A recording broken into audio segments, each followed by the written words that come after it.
Coming to you from the M&M Exterior Studio in Knoxville, Virginia, this is Flushing It Out with Samantha Spittle, the introvert's extrovert.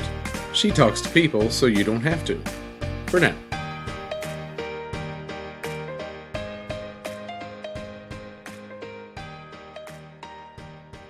Welcome back to Flushing It Out with Samantha Spittle. I am here with Amelia Stansell. Thank you, Amelia, for coming.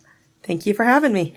I am excited. So if you are an active listener or whatever, longtime listener of the podcast, you've probably heard her name a few times because I credit her with a big part of the journey to the podcast. So thank you. You're welcome. I'm sure we'll touch upon that to catch everyone up, but I have not started something new, but I told you, I always ask the guests, tell us about yourself, and every single person. So I assure every guest that no worries, we cut it out, but every person is like, what should I share? And so I said, oh, Amelia, I forgot to put it in the prep work, but I'm going to start asking guests for a bio. And what did you do? I handed you one because I wrote one up. I was like, because I'm an overachiever. This is why you're amazing. And this is why I describe you as like me, but better. I don't know about that. The successful version. So thank you. Do you want me to read it or do you want to read it? You can go right ahead. Just change the my's into a she because otherwise that's awkward. Well, I might live vicariously through you. So Amelia is wife of Troy, mother of Amelia, Grace, and Bitsy, who are 5 and 7, and Callie, their exchange student from China, who's a senior and is staying with them. And she serves on a ton of boards that I feel like I want to read, but I'm going to just flow through it now because I know we're going to touch on some of them in some of our stories, right? Mm-hmm. I'm like, right? That is going to happen. Yeah. So we know each other because of Chamber of Commerce. That was way back in the day. And so you're on boards there. You're a professor, adjunct instructor at the local community college, Lord Fairfax. You are on the board of Be the Change, which is how this whole thing came together, and also active in your church, and of course, a daughter, sister, and a friend, and a small business owner on top of all of that. Oh, I didn't even mention, did you want to mention you're a banker too? It does say I'm a commercial banker, commercial loan officer. See, I flew through all that. I'm like, it's too much, Amelia. It's too much. I scratched out the name of the employer for the sake of, I was like, you know what? It might change. Well, no, not at all. Not at all. Okay. But then I don't have to have it compliance approved. Everything I say here today does not reflect on the organization which I represent. Therefore, very nice. I was like, I'll scratch out the name of the credit union, but it's the local credit union. Local credit union. I'll just say that. Commercial banker for the local credit union. Yes. See, I totally screwed this up.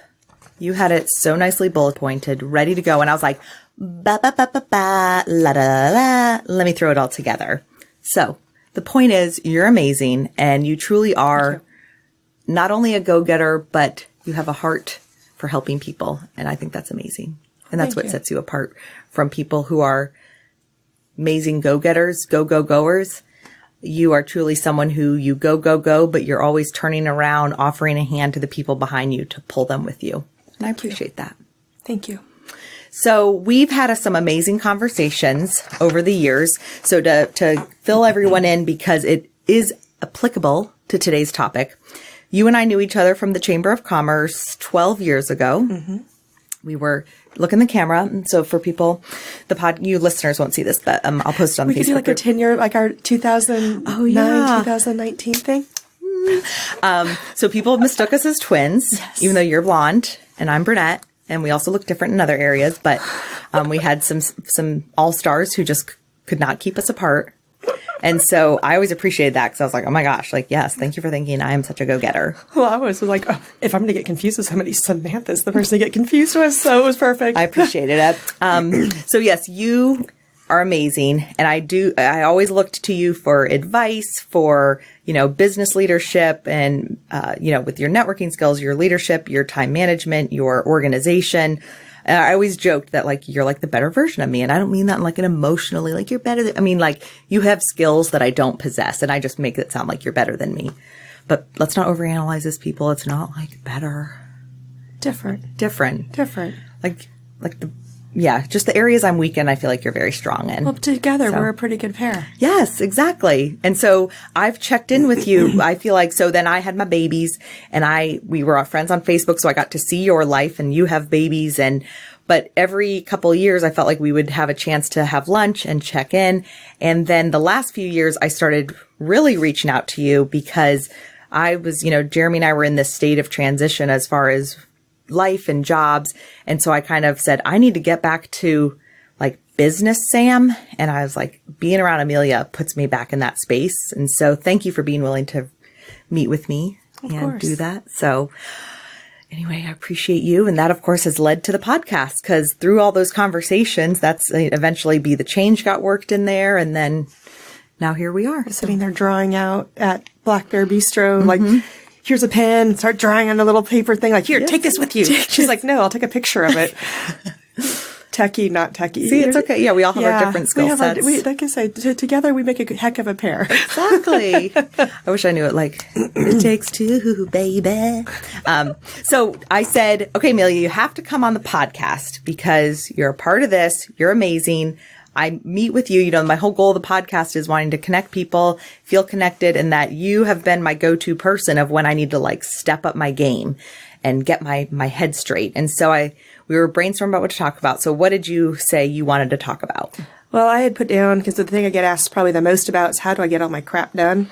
So it was on time management and goal setting and knowing that people are heading into a new decade. So how do you set goals for 2020 to like the next decade goals and kind of all those little things? And I don't know. Awesome.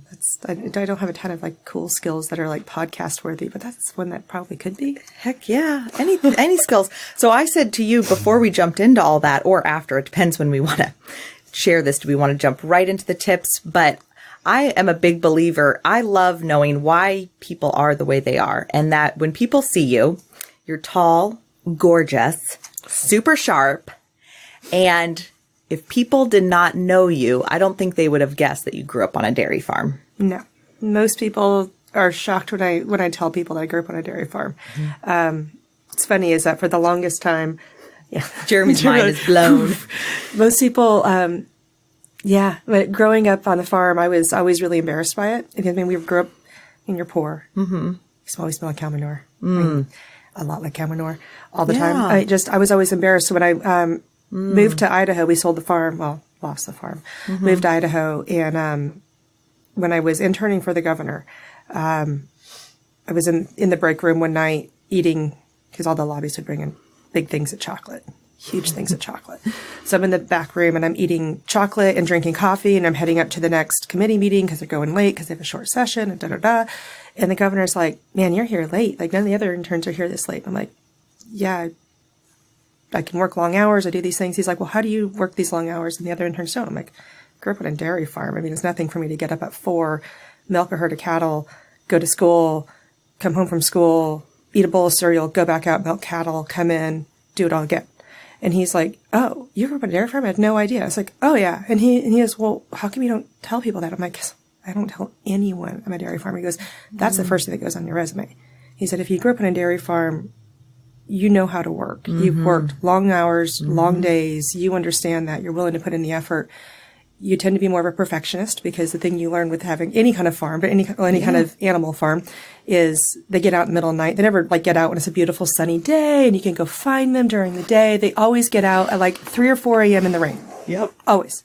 And so the best way to make sure they don't get out is check the fences. And if you're smart, you check them yourself. You don't allow your brother to do it, another family member or hired hand. You do it yourself because you know that the fences were all in good shape before you went to bed. Yep. And so they don't get out. Yeah. And so those are like little perfectionism issues that is funny. As I was working on a journal, the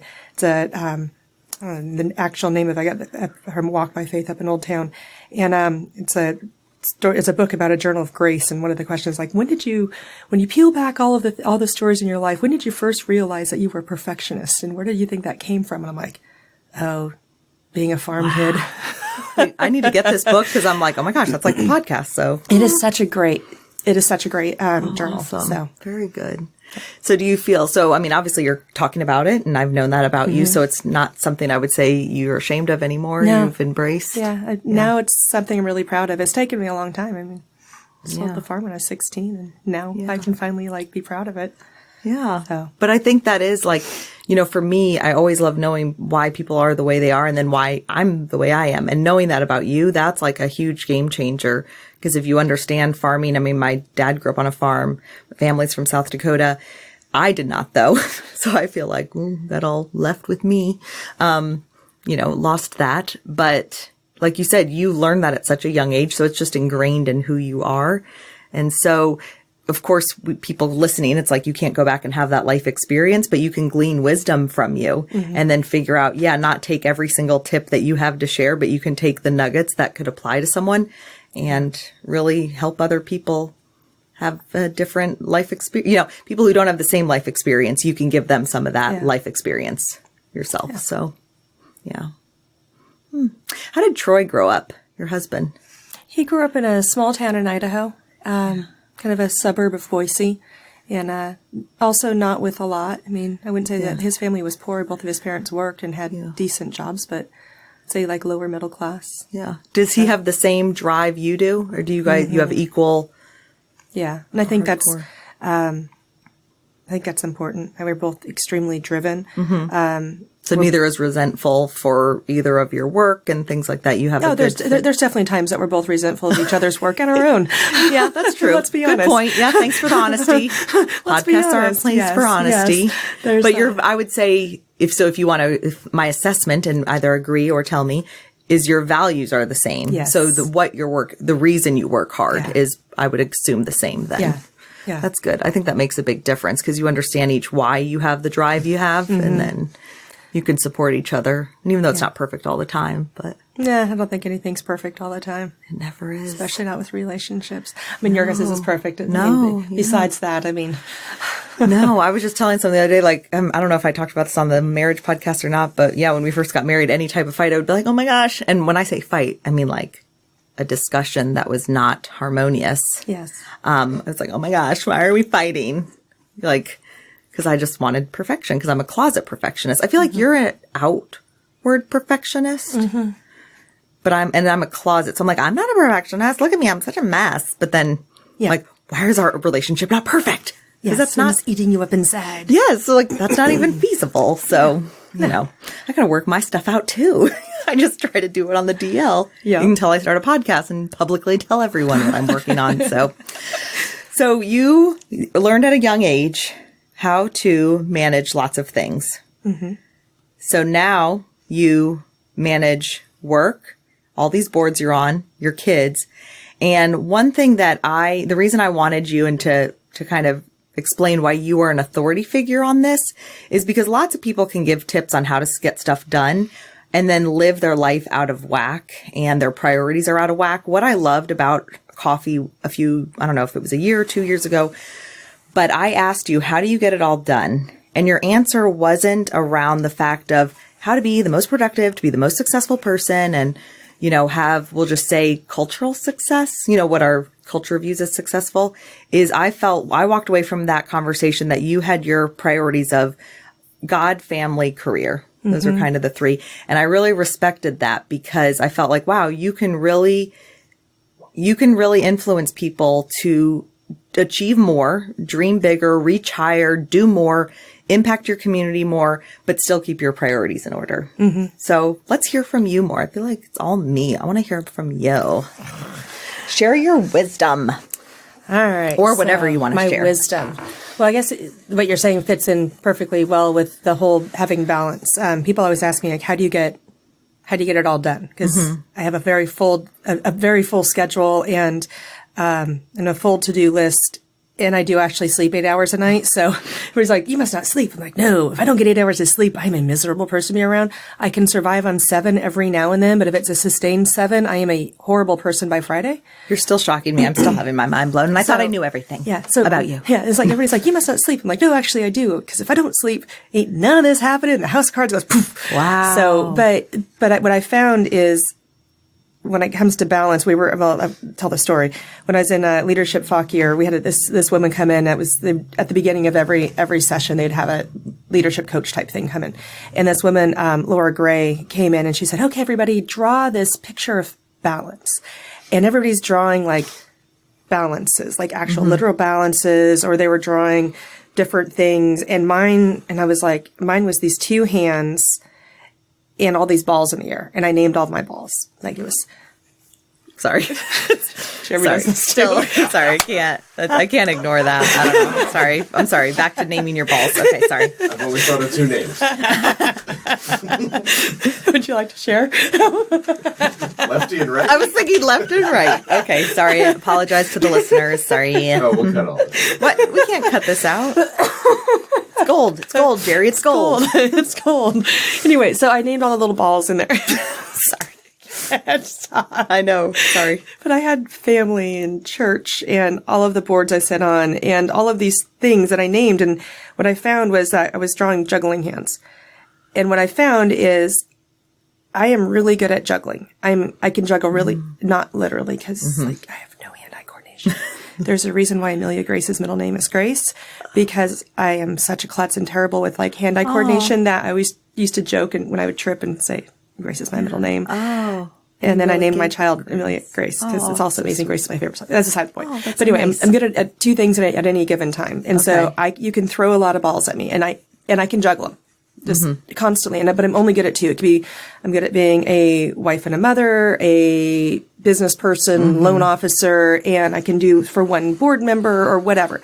And so, but I can juggle really fast. And so when people look like multitasking, I can multitask, but again, only two things at any given time. But I was going to do it quick. Yeah, and I would say that it's like, yes, small multitasking, but I would say you're good at focusing on one thing and giving it almost your all then. Giving it my all and then quickly move to the next thing, giving it all. Like not spread between 1,000 little things, but when I'm focused on it, I'm focused on it really fast and I can chuck it and move on to the next thing. It could be for 30 seconds or 10 minutes or several hours, and then just move on to the next thing. But, so what I had found is I'm good at any two things as long as somebody throws a buzzsaw at me. And there's times that somebody throws a buzzsaw, right? And so I've learned, okay, when there's those buzzsaw things to build in that white space so you can handle the buzzsaw when it comes at you and have a backup plan. So I'm the person that like always has backup plan for backup plan for backup plan. Yeah. Just in case something goes wrong. And in the reality is it rarely goes 10 things deep, but I always have a backup plan for But that's probably what keeps you, I would guess that it's what keeps you from being anxious because you know there is a backup plan so you can proceed with your full plate knowing that there's safety nets in place. Yes. Always having that. Yeah. And having my little support group. Yeah. So, as I'm looking at my notes, because I'm a nerd and had notes for you. That's amazing. You prepped. And by the way, I think you said this before we started recording, but like Amy Cresmano Word talked about, she like went and processed and thought of all this stuff. And you said yesterday, like you spent the afternoon like combining all these thoughts and it's like, oh my gosh, thank you so much. Well, it's one of those, you want to do it well. And I've listened to all these amazing people that you've had on before me. That's a little intimidating. I kind of wish I was like the first one and I could have just could listen to the poop story and I could have just like been chill. I appreciate you taking the time to share because, with the podcast, I feel like I've been working through kind of, what are we talking about? And I love the emotional side. I mean, I want to like dig into like, why are you the way you are? Which is why I wanted to definitely touch upon the dairy farm because I feel like that is a huge part of who you are. But I know that there's so much more to you that we could unpack. But because it is coming up on the new year, I wanted to take advantage of your expertise and share that with people. So will you come back so we can dig into more stuff though? Of course. All right, good. For you? Yeah. See, now I feel like I can put a pin in this questions I want to ask. Because I'm already like, let's talk about your business you started in your 20s and sold. I think we should talk about that. But like, no, not today, Samantha. Samantha is about being productive. Today is about being productive. So anyway, if you'll come back and chat about that, then I can put a pin in it. We can prioritize. Yeah. Oh, that's part of your tips. Thanks for making me a better person. There you go. All right. So back to you. Okay. So as I went down and said, okay, how do I get it all done? So, juggling, but prioritization, if I can speak English, is key. And I find that and I'm a nerd. I like lists. Part of that's just my personality type. But I think also going back to growing up on a farm, we used to make lists of lists on the farm on these paper towels we'd used to wipe udders. There's a mental image for you. I like it. But we used to keep lists of like, okay, what needs to be done today? What needs to be done in this week? What needs to be done this month? What needs to be done in the year? We kept all of that and that carried over into where I am today. So my husband and I, when we talk about goal setting later, we look at what are the big goals and then we what's our 30-year goal? What's our 20, 10? coming down. And then what do we have to do today to help get to those? And so we keep lists of lists and constantly reprioritizing. So whether it's at work and I'm reprioritizing at work constantly or at home, that helps in looking at what's important versus what's urgent. What's really important, you got to get it done eventually. What's urgent needs to be done right now. And what's urgent that needs to be done right now is not always what's important, which is kind of a challenge. So kind of keeping that in your mind of where things fit and being able to quickly assess that. And I think that's where I do a better job assessing that than my husband does. My husband he's an engineer. So he way overthinks everything. Analysis paralysis is a real thing when you live with an engineer, let me tell you. Yeah. So he can't prioritize.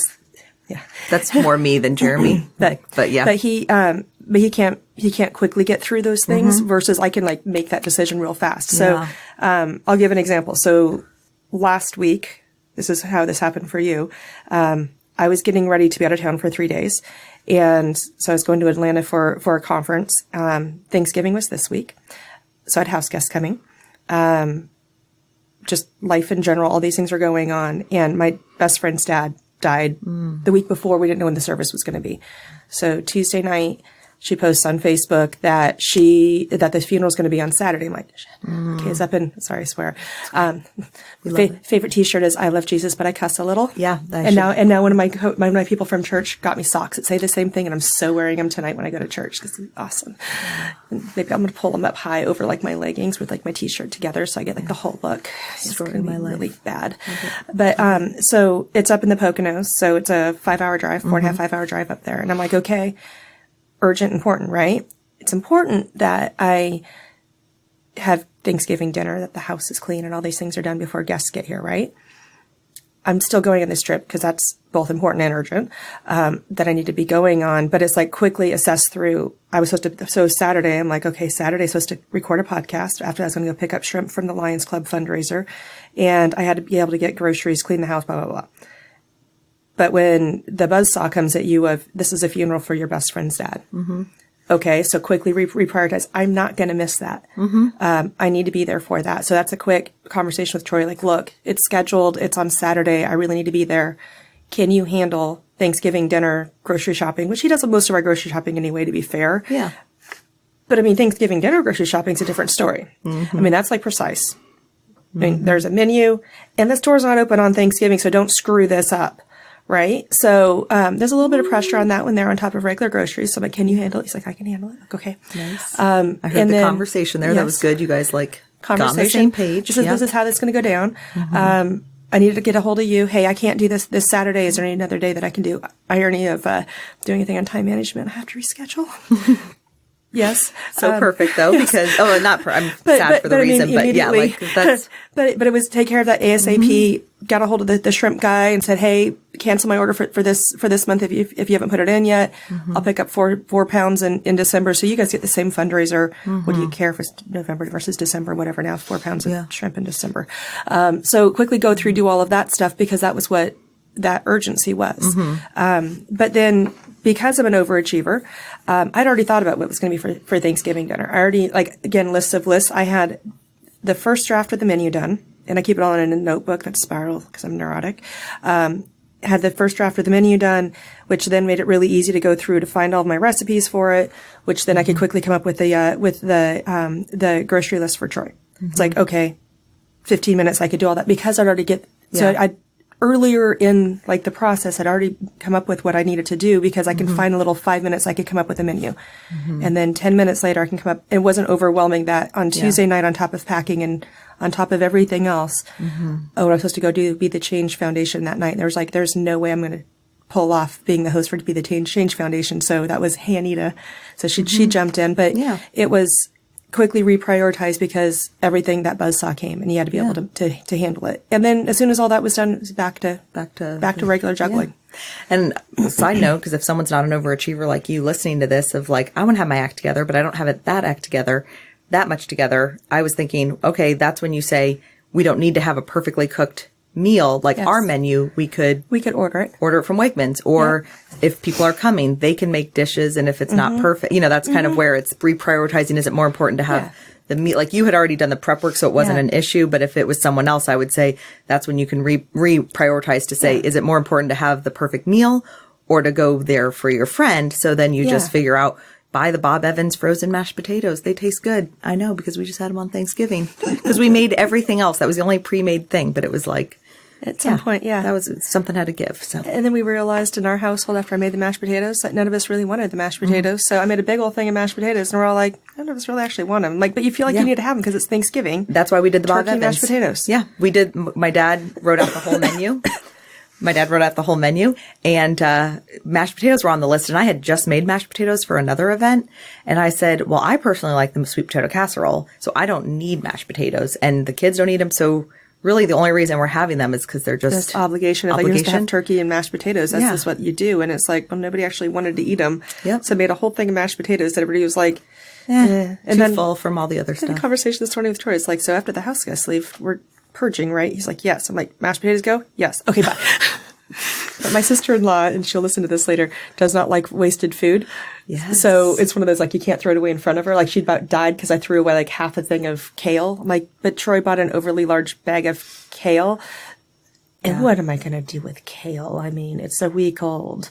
Yeah. You chuck it. That's why you have it. Well, you could freeze it, though, and then use it in smoothies. You're hilarious. You're so cute. You think I have time to make a smoothie. That is not on the priority list. Okay. No, it went into the compost. So I mean, it so you like still composted, yeah. Composted. Oh, believe me, we know the whole throwing out food thing quite well. Like not throwing out food thing. Like, I don't want to waste it. But it's one of those years like, but I don't need to keep it either. Exactly. I know. And it's kale. It's like the cheapest thing next to potatoes. Oh, really? Oh, I didn't know that. And kale's cheap. And throw away the damn kale. I did. I was telling myself that. I was telling myself as I've held on to it, like, that kale needs to be thrown out. Okay. All right. Sorry. So back to reprioritization stuff. All right. So, I always look at my lists, and I have lists, and I say I 3D my list. And I think I've shared this with you before. I think maybe. Tell me again for the listeners. So 3D. So what can you dump? So I look at the list, and whether it's I look at my calendar or I look at lists, I look at whatever, what can just be dumped? What can just absolutely just be tossed? Doesn't actually have to happen. Okay. The reality is, like, for me, I looked at, so going back to the story of going up to Pennsylvania, I didn't really have to get the shrimp. Like, I didn't need to make that Troy's project. Yes. Like, I could have said, babe, I need you to also go pick up the shrimp. And he's gonna be like, no. Yeah. So I dumped that. Okay, I moved it to another time. I delegated. So you look at Be the Change Foundation. I quickly said, hey, who can do this? I shifted. So dump/shift. I shifted you. So looking at that piece of it. So you can dump things, you can delegate things. So that's the who else can do it. So Troy can get groceries. If I give him a list, I don't expect him to go look at my menu and then come up with a list, because that's not fair. You have to give him the tools to be able to. If you delegate, you can't just go make it happen and then not back him up. So I'm a big believer if you don't delegate without giving the tools to be able to make it happen. And then what actually had to be done by me. So I looked at, okay, out of those. So you delegate, or so you can dump what you need to dump. You delegate what you can delegate. You do the rest. That's awesome. So then you end up with less on your to-do list.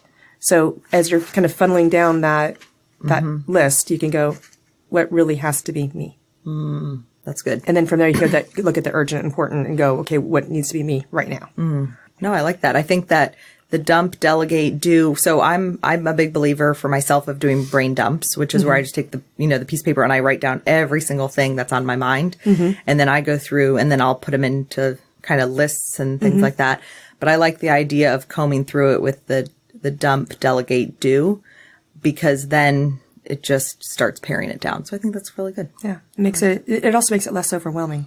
Yes. It's kind of like when you do your Pinterest. If you're a Pinterest person and you have all of these ideas that you like go throw on boards, but then for me that's overwhelming because I've thrown them all on boards, and then I'm like, what really can come out of Amelia Grace's 8th birthday party list?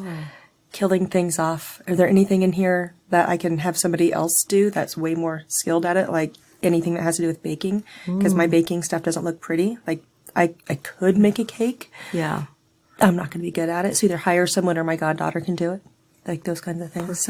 Perfect. Whittling down any list. Yeah, I like that. Okay, so what's another thing that keeps you keeps me going? Well, actually, let's talk real quick about the sleep, because you mentioned your 8 hours of sleep. So when do you go to bed? When do you wake up? I'm usually in bed, physically in bed by 9, asleep by like 9:50, 9:30, depending on if I'm listening to a podcast or watching. Right now, I was really bad at watching Netflix, and then I stopped because all my shows were all caught up. And then they dropped the next season of The Crown. So I'm almost done with it. So 9:30, usually. It's been a little jacked up right now with having people in town and staying up too late on the weekend with people. And yesterday I did sleep in until like 9:30, though. That was good. So I actually still got my 8 hours of sleep. It just looked a little different. But during the week, I'm usually, the alarm goes off at 5. My goal was to be up at 5. It's really more getting up around 5:30, 5:45 in there. Because that's I have to be completely ready by the time the kids get up at 6:30, because they're like non-functional. Amelia Grace requires a lot of poking and prodding and being on top of in order to get her out the door on time so that I'm not late for work. Yep. So. We have to stay very calm in the morning at our house. Yes. Because any sort of urgency just creates chaos. Yeah. So chaos ensues. Yes. So I have to have my stuff together for them. So if I want to get anything done beforehand, if I want to journal, if I want to write, play my ukulele, do any of that kind of stuff, I need to get up at 5 to be able to make that happen. So if there's days that I need to be like actually up at 5, then I'm actually up at 5. I love that But you just said snooze alarm too, though. Play your ukulele. That was not a joke or a sarcastic No. comment. That's a 100% That's like a serious. thing. That's like a thing. I love that on Yes. top of all the stuff in your life, you're like, I'm going to learn to play the ukulele. Well, that was my gift to myself before I turned sweet. 40. That That's was so my one of my awesome. bucket list things that we didn't have any money growing up, so I never got to learn to play an instrument. So I always wanted to, and I was like, well, I'm not willing to commit to a full guitar because that's like a lot of obligation to store a giant guitar, but a ukulele's small, and it's still an instrument. I mean, otherwise it's like the 3rd grade recorder. Yeah. Cross buttons. You're going to get there soon. Riley's there, so. Yeah. Now, do you play songs? I'll play some songs for myself. cool. I don't play like for people. I took lessons for a year, about a year. And then that was my thing. And then So cool. Now I just dink around with it. That's awesome. Yeah. I love that you dig in and get those, bucket list items and pursue them. Well, it was one of those. It was like before I turned 40, I was going to learn to play a freaking instrument. And it's like, I'm 39 and a half. 40's coming. It's like, that's like a date certain. And the achiever in me had a date certain of by 40, you were going to learn to play an instrument. So you better get this going on. So I went and took lessons. I kicked Grace out of her lessons and I took hers. You're like, girl, you have lots more time. Yeah. You have a lot more you're gonna time. be 40 for a long time, honey. Yeah. We'll just plant that seed that you need to learn an instrument by 40. Yes. So Yes. that's so funny. Yes. All right. So what else you got, girl? So I had other things that I put down was kind of one of those life-changing, I guess for me, life-changing moments. When I was at LeaderCast Women 2 years ago, one of the speakers was also Laura Vanderkamp, and she's like a time management guru. Way more than I am. Like this is like she actually makes a living by this, which I don't know how you make a living by being a time management person, but it's a thing. She has a podcast that's actually pretty decent in the morning too. She talked about that there's 24 hours in a day, 7 days a week. So there's really 168 hours in a week. And we tend to live our lives in 40-hour work weeks or 3-hour snippets at home with our kids, or like we live our lives in these little chunks instead of looking at it at 168 hours. And so that's when I kind of started realizing, okay, when I was already doing that, but not mentally doing it. So if you were to get up on Monday morning if you're a 5 a.m. riser, if you were to get Monday morning at 5 a.m. and you look at a week going to 4:59 the next Monday, your halfway point is really on Thursday at 5:00 p.m. So your halfway point. So versus everybody else goes, halfway point is on Wednesday morning, right? Well, you just bought yourself like a day and a half of like where your halfway point, like when So it's just one of those. If you looked at things a little bit different. So there's very few projects that have to be plugged in at a certain time for a certain block. So if you start doing pieces of it, so go back to the Thanksgiving menu. I took 5 minutes to write down a menu 2 weeks before because I was like, oh, I'll get that out of the way. I had 5 minutes. I can sit down and knock out a menu real quick. And then I could do 20 minutes to come up with the recipes.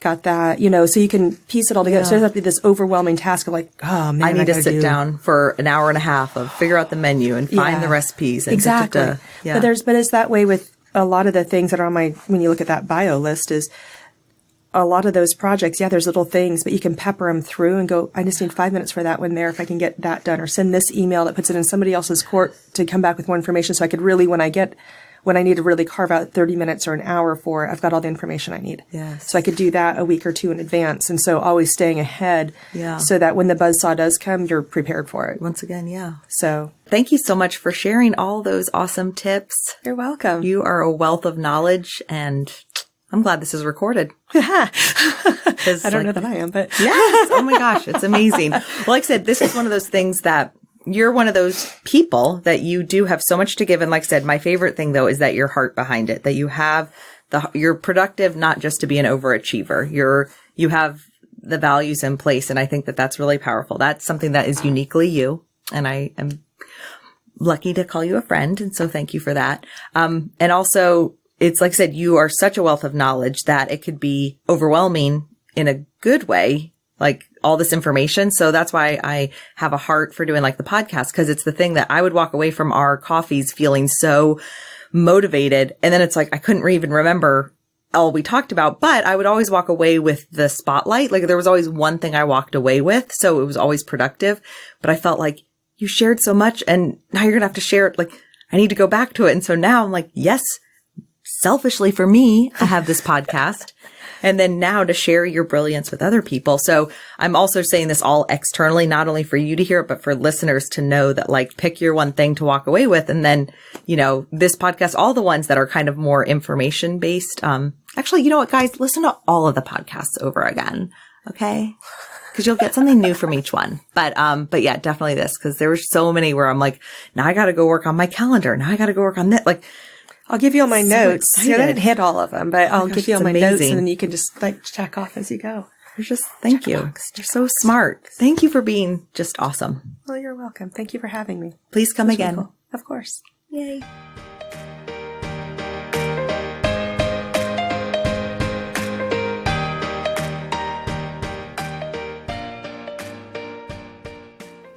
And that's a wrap for now.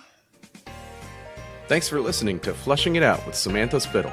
Music provided by twinmusicom.org. Song titled Night at the Dance Hall. Sound editing by me, Jeremy Spittle. A special thanks to our studio sponsor, M&M Exteriors. Visit their website at mmexteriors.com for all of your roofing, siding, and gutter needs in the Northern Virginia area. Visit our website at flushingitout.com and be sure to subscribe. This has been a Spitfire production. That was the greatest thing I've ever heard. Don't forget to check out the after show on the Full Flush bonus episode where Samantha and I continue the conversation with our guest. You can find the Full Flush episode right here on Flushing It Out every Friday.